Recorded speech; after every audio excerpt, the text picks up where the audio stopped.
जाऊयात. करत नाहीये तर अशी ही दबदबत्या आवाजामध्ये दिल्लीमध्ये मीडियामध्ये खूप लोकांमध्ये चर्चा आहे. त्याच्यामुळे हा मॅन्डेट त्यांना मिळालेला नाही. तरी ठीक आहे, आज सत्तेमध्ये आहेत ते आणि त्या मॅन्डेटचा आपण मान्य केलं पाहिजे. आज केंद्रात त्यांची सरकार आहे, राज्यात त्यांचं सरकार आहे. पण हे दुर्दैव आहे की बेरोजगारी, महागाई आणि भ्रष्टाचार याच्या बाबतीत केंद्र आणि महाराष्ट्र सरकारकडे काहीही उत्तर नाही. काही संविधानासंदर्भामध्ये 405च्या नारानंतर संविधान बदलणार असं सांगितलं होतं. मात्र आता IITच्या कॉलेजमध्ये संविधानाचं मंदिर आहे ते उभारलं जाणार आहे. या गोष्टी आता हे सगळं त्यांना माहिती, तुम्हाला सगळ्यांनाच माहिती आहे की संविधान बदलण्याचा हा आरोप हा आम्ही नाही केलेला. त्यांचे खासदार असा कोणी बोलत नव्हता छोटा मोठा की आपला कॅज्युअली चुकून बोलला, बिचारा बोलला, असं नाही. भारतीय जनता पक्षाचे 2 खासदार तुमच्या चॅनलवर पार्लमेंटमध्ये आम्ही सगळ्यांनी ऐकलंय, बघितलेलं आहे. त्याच्यामुळे संविधान बदलायची भाषा ही आमची नव्हती, कधी असणारही नाही.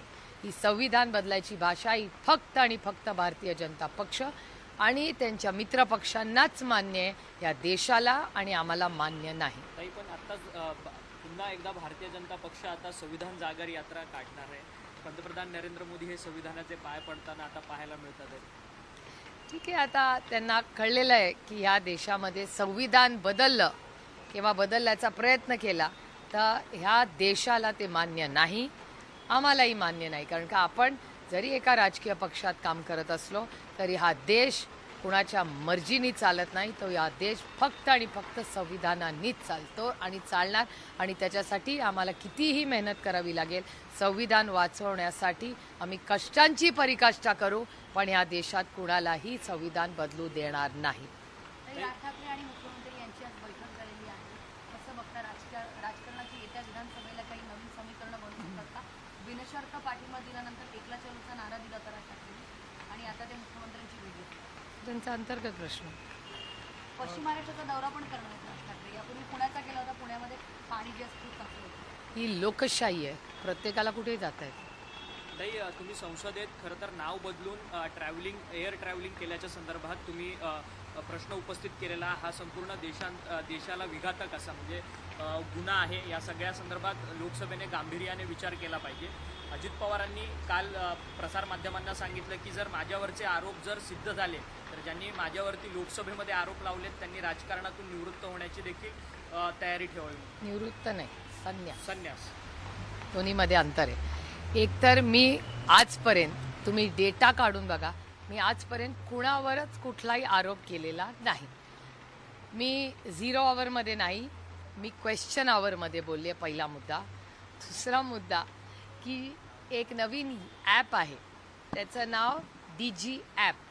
मी DG ॲपवर प्रश्न विचारला होता. मी कुठल्याही व्यक्तीबद्दल, मी आजपर्यंत राजकारणात कधी आरोप केलेले नाही आणि कधी करणारी नाही. माझं राजकारण हे आरोपांचं नाहीच आहे. मी कन्स्ट्रक्टिव्ह राजकारण, पॉलिसी मेकिंग याच्यासाठी राजकारण आणि समाजकारण करते. त्यामुळे तू मेमेमध्ये एक तर मी पडतही नाही, माझा स्वभावही नाही तो. आणि एका लोकशाहीमध्ये प्रत्येकाला बोलायचा अधिकार आहे. त्याच्यामुळे अजित पवार जे बोलले तो ते लोकशाहीमध्ये त्यांना अधिकार आहे काही बोलायचा. पण तुमच्या माहितीसाठी सांगते की थोडंसं 1-2 मिनटात क्रोनॉलॉजी सांगते, म्हणजे तुमचे किंवा जे आज TV बघतायत किंवा माझी प्रेस बघतायत त्यांच्या कुणाच्याही मनात काही गैरसमज नसावे माझ्या स्टँडबद्दल. एक तर तुमच्या सगळ्या कुठलाही चॅनल त्याला अपवाद नाही, तुमच्या सगळ्या चॅनल्सवर अशी एक बातमी आली की अजित पवार दिल्लीला आले होते, ते सुनील तटकरेंच्या घरी गेले होते आणि सुनील तटकरेंचा व्हिडिओही तसा आहे, तो मी तुमच्या प्रसारमाध्यमातूनच पाहिलं. मी कुठून भाषण करते, मी जे TVवर बघते आणि जे मी वर्तमानपत्रात वाचते तेवढ्यावरच मी बोलते. माझ्याकडे कोण खबरी नाही, न सूत्र नाही आणि असलं काही नाही. मला कोण सूत्रबित्र माहिती नाही. तुम्ही जे बोलता त्याच्यावर मी विश्वास ठेवते आणि त्याच्यावर मी बाईट देते. तुमच्या सगळ्या चॅनल्सवर असं आलं की सुनील तटकरेच्या घरी एक जेवण होतं, त्या जेवण का काय होतं त्याच्यामध्ये काही गप्पा झाल्या. त्या गप्पांमध्ये अनेक गोष्टी अजित पवारांनी सांगितल्या. दुसऱ्या दिवशी माध्यमांनी त्या स्टोरीज चालत होत्या. ते ऑन रेकॉर्ड होतं, ऑफ रेकॉर्ड हे मला माहिती नाही, मी तिथे नव्हते कारण, आणि माझ्या आयुष्यात कोणी सूत्र नाही. त्याच्यामुळे मी जे TVवर आलं दिल्लीमध्ये, सगळ्या तुमचे काय 10-15 मराठी चॅनल्स आहेत ते सगळे मला दिल्लीत भेटले. सगळ्यांनी मला एकच प्रश्न विचारला की अजित पवार असं त्यांना कालच्या भेटीमध्ये म्हणाले की असं त्यांनी काय नाव बदललं वगैरे वगैरे वगैरे. मला धक्का बसला, कारण का मी हे माझ्या आयुष्यात पहिल्यांदा अजित पवार 10 वेळा आम्ही एकत्र असताना दिल्लीला गेले, हे माझ्यासाठी धक्कादायक होतं. ते नाव बदलून गेले असं तुमचं चॅनल म्हणतंय सगळ्यांचंच. त्याला कुणाला माफी नाही की ह्या चॅनलनी दाखवलं नाही, सबने साथ में पूछा था. त्यामुळे तुमच्या सगळ्या चॅनलनी मला सांगितलं ते नाव बदलून गेले होते.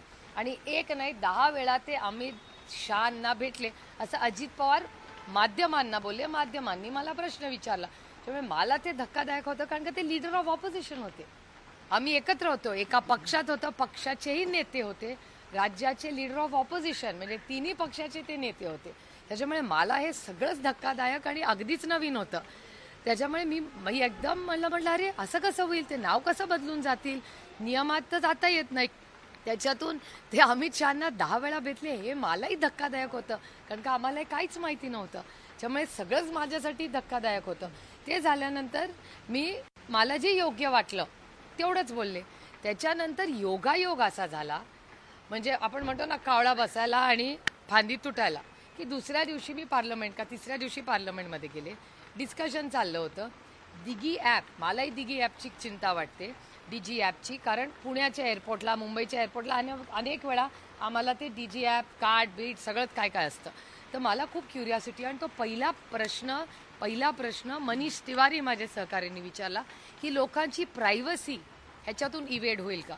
त्याच्यावर माननीय मंत्र्यांनी, अतिशय चांगले सिव्हिल एव्हिएशनचे मंत्री आहेत, सविस्तर त्यांनी उत्तर आम्हाला रिअश्युअर केलं की ती जी ॲपमधली जी फेशियल आयडेंटिफिकेशन आहे त्यांनी कसं लोकांना सुविधा सुधारत जातात, सगळ्यांचाच वेळ वाचतो. ही आनंदाची गोष्ट आहे. मी सांगितलं हे बघा, जरी मी विरोधात असले को अच्छा बोलण्याची. त्यामुळे जरी ते भारतीय जनता NDAचं सरकार असेल, चांगल्या गोष्टी करतात, चांगल्याला चांगलंच म्हणलं पाहिजे म्हणून